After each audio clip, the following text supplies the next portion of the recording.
አሳ ለማጥመድ ወጥተዋል መረብ አላቸው መርከብ አላቸው አሳ ግን አላገኙም መቼስ መረቡ የኛ ስለሆነ መርከቡም የኛ ስለሆነ ባህሩንም ስለምናውቀው አሳ መሰብሰብ እኮ አይቻልም አሳ መያዝ የሚቻለው ማን ሲፈቅድ ነው ነገሩኝ ማን ሲፈቅድ ነው እግዚአብሔር ሲፈቅድ ነው ያለ እግዚአብሔር ፈቃድ መረብ ያለው ሁሉ አሳ ያጠምዳል እንደዚህ አይደለም ያለ እግዚአብሔር ፈቃድ ሰዎች ልጅ ሊወልዱ ይችላሉ ባል ቢያገቡ ያለ እግዚአብሔር ፈቃድ ዘርቶ ማብቀል ይቻላል እንዴ ዝናብ ስላለ ነፋስ ስላለ ያለ እግዚአብሔር ፈቃድ ካህን ቀድሶ ማቁረብ ይችላል እንዴ ዕውቀቱ ስላለው ተርጓሚ ተርጉሞ ቢያስተምር ምዕመናንን ማሳመን ይቻላል እንዴ ያለ እግዚአብሔር ፈቃድ እንዴት ይቻላል እግዚአብሔር እስኪፈቅድላቸው እስኪያከናውንላቸው እንዲሁ በጥረታቸው ቆይተዋል ለሐዋርያት የሚነቀፍባቸው ነገር ቢኖርም በዚያ ዘመን የሚያዝላቸው የሚደነቅላቸው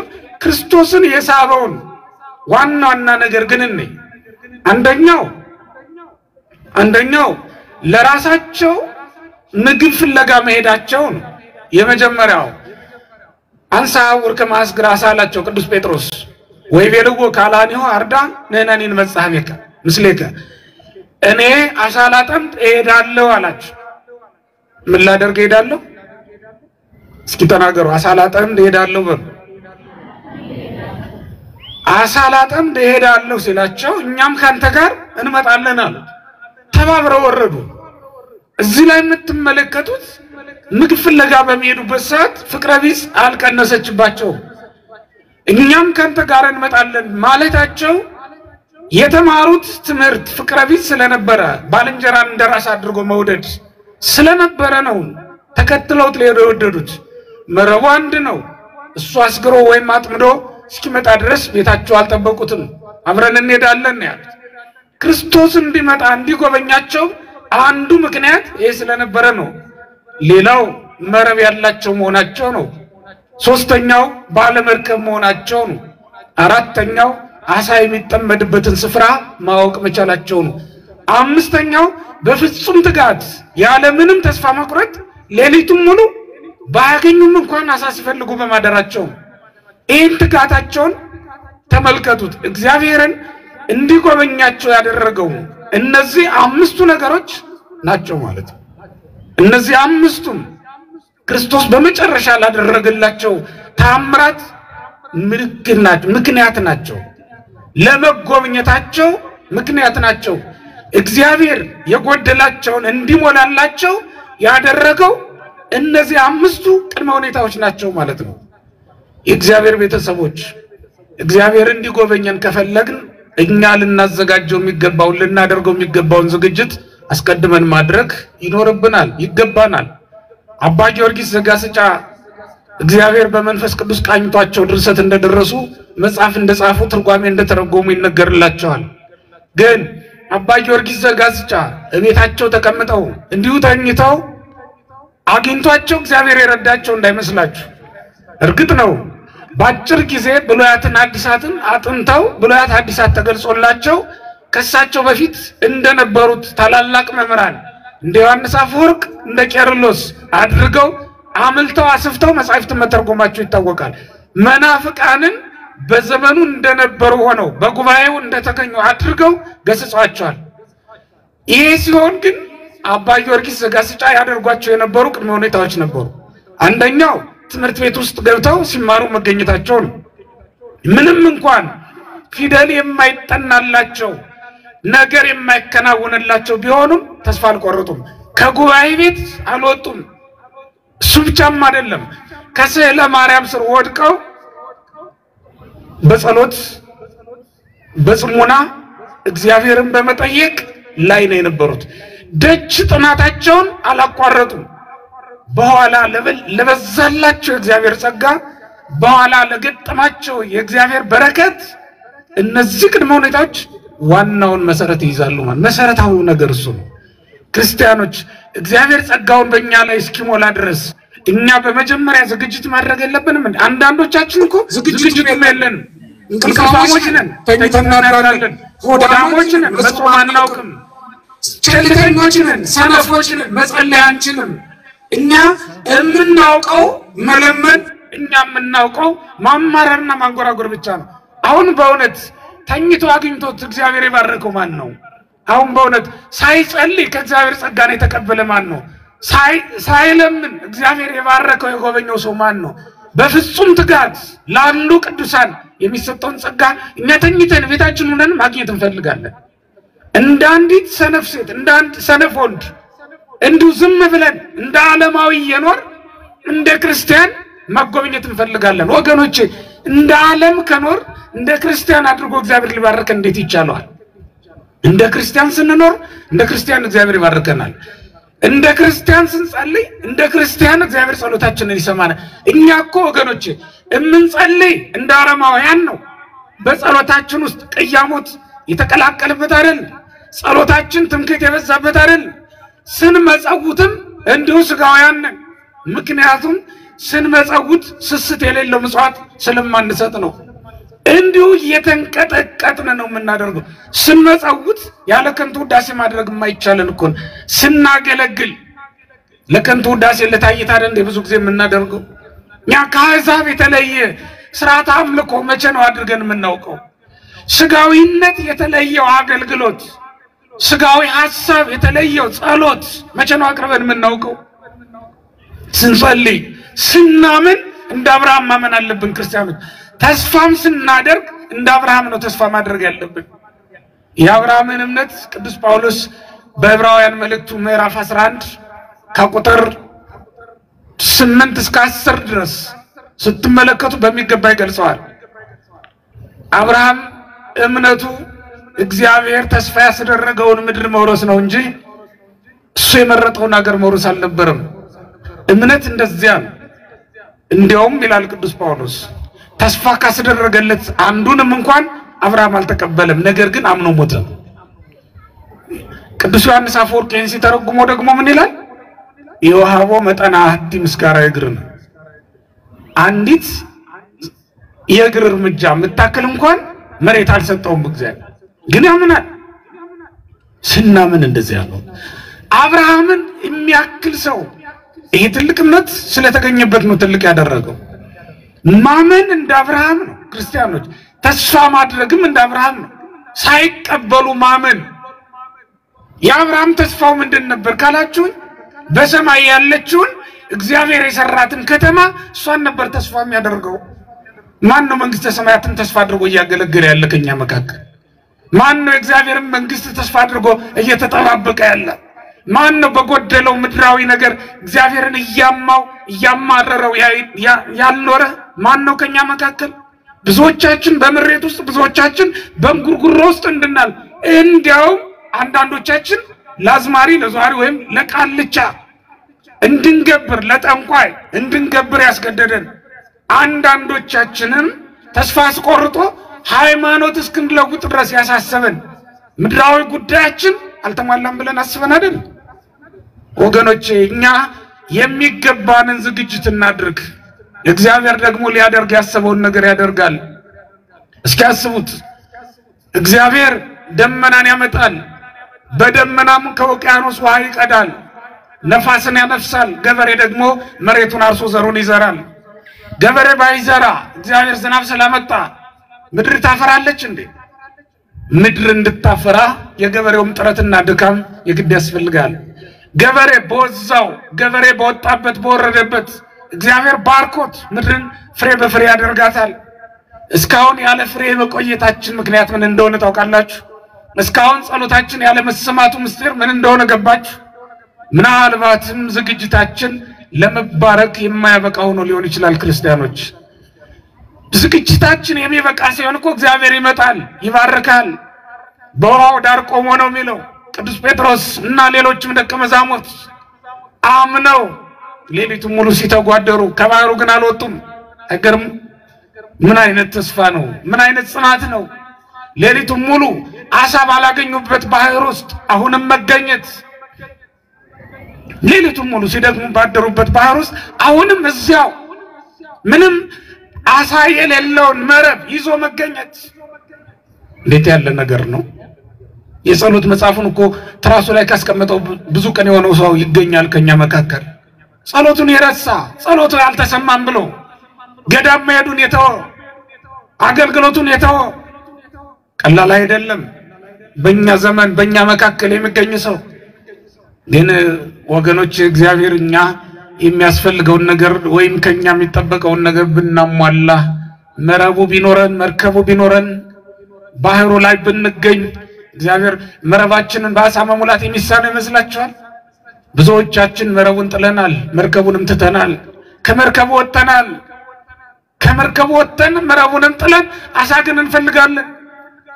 ይህ ያለ ሞኝነት ነው። አሳ የሌለው መረብ የሌለው አሳ አጥማጅ መርከብ የሌለው የባህር ላይ ተጓዥ እኛ እኮ ነን። እንዲህ አይደለም ወገኖቼ። መርከቡንም መልቀቅ አይገባም። ይህንን እምላችሁ መረቡ ወንጌል ነው፣ መርከቡም ቤተክርስቲያን ናት። መርከባችን ክርስቶስ ነው። የእሳትን ባህር የተሻገርንበት ሊቁ አባ ጊዮርጊስ ሐመረነ ዘይቀርቦ ሞገድ የሚለው ሞገድ የማይሰብረው መርከባችን ተብሎ የተጠራው ክርስቶስ እሱን አንተውም። መረባችንም ወንጌል ናት። ሕይወታችን የተጠመደባት የተያዘባት እንዲሁም ስጋውን ደሙን መብል መጠጥ ሆኖ የተቀበልንባት ያገኘንባት መብል መጠጥን ያስገኘችልን ሕግ ቅድስት ወንጌል ናት። ከወንጌል የወጣ ሕይወት ምንድነው ወገኖቼ? ቅዱስ ያሬድ በወንጌል ከሆነ ሕይወት ነው ይላል። ሕይወታችን በወንጌል አይደለም። በወንጌል ብንኖር እንደ ወንጌል ሥርዓት በወንጌል ትእዛዝ ጸንተን ብንኖር ነበር መልካሙ ነገር። ግን የታለ በወንጌላዊ ትእዛዝ ጸንተን ለመኖራችን ምልክቱ ምንድነው ወገኖች? በወንጌል እንደታዘዘው እንፋቀራለን፣ እንዋደዳለን። በወንጌል እንደታዘዘው እንከባበራለን። በወንጌል እንደታዘዘው እንጾማለን። በወንጌል እንደታዘዘው እንመጸውታለን።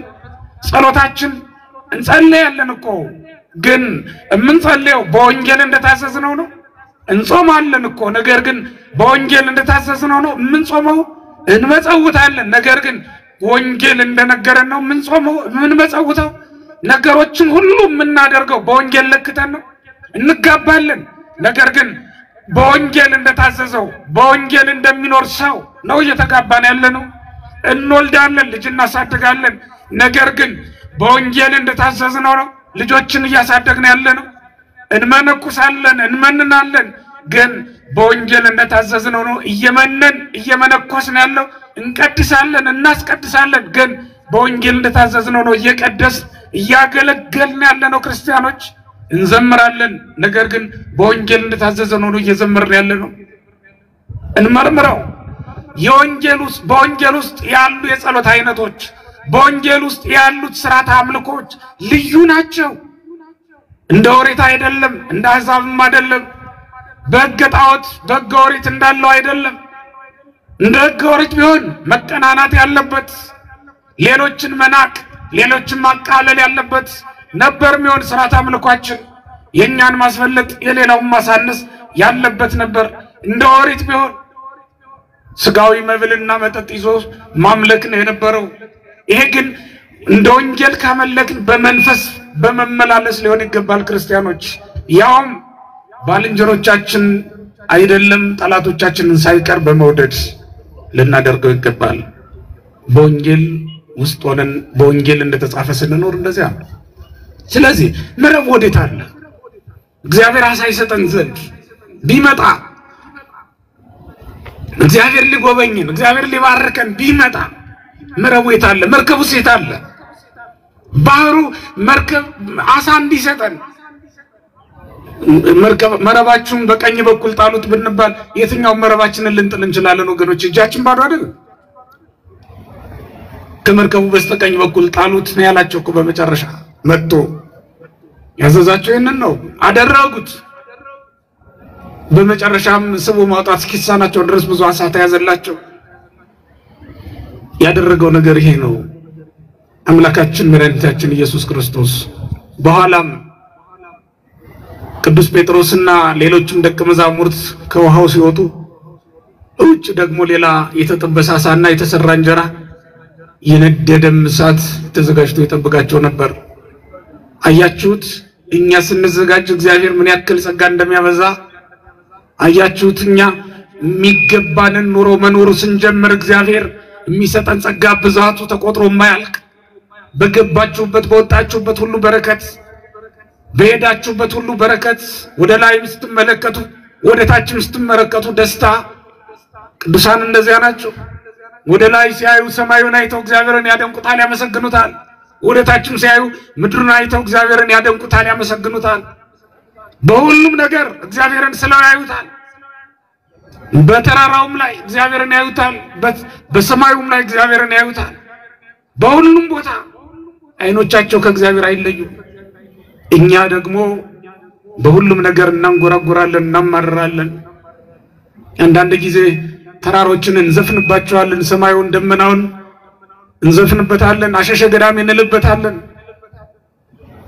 ጸጋችንን በከንቱ እንነጠቃለን። የተወደዳችሁ እግዚአብሔር ቤተሰቦች ውድ ክርስቲያኖች እግዚአብሔር ይሞላዋል። የጎደለም እንኳን ነገር ቢኖር ባዶ መረብ ቢኖር እግዚአብሔር ባሳ ይሞላዋል። ባዶ መርከብ ቢኖር እግዚአብሔር ይሞላዋል። ሌላም የጠየቅነውን አይደለም ያልጠየቅነው ከባህሩ ስንወጣ የሚጠብቀን ደግሞ ሌላ ጸጋ አለ። አያችሁት። እኛ የሰማነው ጥቂት ነው። የእግዚአብሔር ጸጋ በወንጌል የተጻፈው ያነበብነው ያልሰማነው ያላየነው ብዙ ነው። ያልደረስንበት አባቶቻችን ያገኙት የተቀበሉት ጸጋ እጅግ በጣም ብዙ ነው። ለዚያ መዘጋጀት ለዚያ መብቃት እንድንችል ክርስቲያኖች ኑሯችን ሁሉ የተዘጋጀ ሊሆን ይገባል።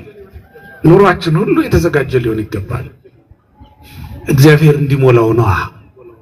ክርስቶስ ሲመጣ አላወቁትም። በርግጥ እነሱ እንደውም ከደቀ መዛሙርቱ አንዱ ቅዱስ ዮሐንስ ጠጋ ብሎ ቅዱስ ጴጥሮስን እግዚእነ ወእቱ ጌታ እኮ ነው ብሎ ባይነግረው ኖሮ ቅዱስ ጴጥሮስ ራሱ አላወቀውም ነበር ነው የሚለው። ወገኖች የቤተ ክርስቲያን መሪዎች ለቤተ ክርስቲያን የሚያስፈልጋትን ነገር አላሟሉም ብለን እናንጎራጉር ይሆናል። የቤተ ክርስቲያን ሊቃውንት ቤተ ክርስቲያንን በዚህ ዘመን ሊያሻግር በሚችል ሁኔታ አልተረጎሙልንም፣ አላብራሩልንም፣ አላስተማሩልንም፣ ጥያቄያችንን ለትውልዱ አልመለሱም ብለን እናንጎራጉር ይሆናል። እመኑኝ የእግዚአብሔር ቤተሰቦች የቀረውን እግዚአብሔር ይሞላዋል። ከኛም የሚጠበቀው ባዶም ቢሆን እንኳን መረባችንን ይዞ መጠበቅ ነው። ያልተመለሰልንም ነገር ቢኖር ቤተክርስቲያናችንን ሳንለቅ መጠበቅ ነው። እግዚአብሔር ይሞላዋል። አባቶች ያጎደሉትን የቤተክርስቲያን መሪዎች ያጎደሉትን ማን ይሞላዋል? ንገሩኝ፣ ማን ይሞላዋል? እግዚአብሔር ይሞላዋል። እነሱ ስጋውያን ሆነው የራሳቸውን መረብና መርከብ ይዘው ለራሳቸው አሳ ያጠመዱ አስቸግረውም ቢሆን እግዚአብሔር ግን ከባህር ውጭ የተጠበሰ አሳ የተዘጋጀም እንጀራ ለቤተ ክርስቲያን ያዘጋጅላታል። ይችላል አይችልም? ይችላል። እግዚአብሔር እስራኤል በግብጽ ሲኖሩ ከመካከላቸው አንድም የተዘጋጀ ሰው ስላልነበረ ከሌላ ሀገር ከኮሬብ ተራራ ትይዩ ካለች ከምድያም ሙሴን አስነስቶ አምጥቶ ነው ያዳናቸው። ከሌላ ሀገር አምጥቶ ተመልከቱት። እዛው በመከራ ያሉ እነሱ ናቸው። የሚሰቃዩ የሚያለቅሱ እነሱ ናቸው። ከነሱ መካከል እነሱን ማዳን የሚቻለው ሰው አልነበረም። ስለዚህ የተዘጋጀና የነሱ መዳን ይናፍቅ የነበር አንድ ሰው ከኋላ አስነሳ። እግዚአብሔር ከማይታወቅ ስፍራ አመጣላቸው። ይሙት ይዳን እንኳን የማያውቁት የነበረው ሙሴን ከ40 ዓመት በላይ አይተውት የማያውቁት የነበረው ሙሴን እግዚአብሔር አመጣላቸው። እግዚአብሔርን ያስነሳውን አናውቅም፣ የሚያመጣውን አናውቅም። ስለዚህም የእግዚአብሔር ቤተሰቦች አሁን በብዙ ነገር እናንጎራጎራለን፣ እናማለን፣ እናማራለን። አባቶች ትተውናል ብሎ ተስፋ የቆረጠ ትውልድ አለ። በማህበራዊ ሚዲያ ጽፎ የሚያጋራ አለ፣ የሚናገርም አለ። ለራሳቸው አደልተዋል ብሎ አባቶቻችንን የሚያማል ስጋውያን ሆነዋል። መኪና ሲቀያየሩ ደግሞ ሲጨምሩ ነው የሚኖሩ ይላል።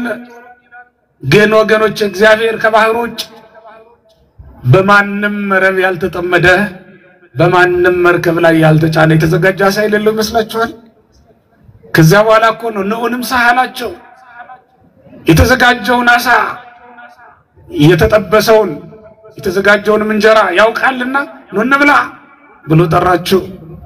እኛ ብናምን ብንዘጋጅ ብንጠብቀው እግዚአብሔር የጎደለውን ይሞላል። ክርስቲያኖች እርግጥ ነው ሰው ሁሉን ሊሞላ አይችልም።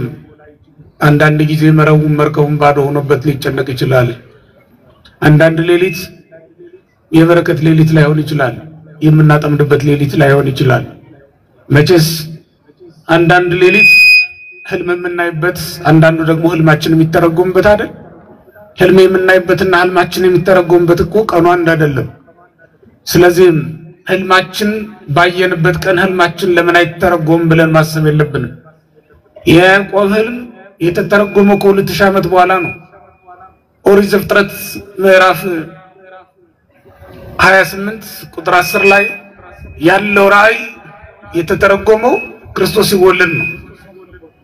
ይህ ማለት ያ መሰላል አዲስ ኪዳን የነበረው ክርስቶስ እስከሚወለድ ድረስ አልተተረጎመም ነበር ማለት ነው። ዛሬም የምናስበው ብዙ ነገር አለ አይደል? የምናልመው የምናየው የምንጠብቀው ብዙ ነገር አለ። ዛሬ ላይሆን ይችላል፣ ነገ ግን ይሆናል። ከኛ የሚጠበቀው እግዚአብሔርን በተስፋ መጠበቅ ነው። ባለንበት ስፍራ ሆነን መጠበቅ። ምክንያቱም የጎደለውን ማን ይሞላል? ማን ይሞላል? እግዚአብሔር ይሞላል። ይሄንን ማመን ይኖርብናል። መቅደሱን በምዕመናን እንዲሞላ የሚያደርግ እግዚአብሔር ነው። አባቶቻችንን የጎደለውን የሚሞላላቸውም እግዚአብሔር ነው። በህይወት ዘመናችን ሁሉ የጎደለውን የሚሞላ እግዚአብሔር ነው። ከኛ የሚጠበቀው በጸሎት በአምልኮ መትጋት ነው። እኛ የሚጠበቅብንን ዝግጅት እናድርግ።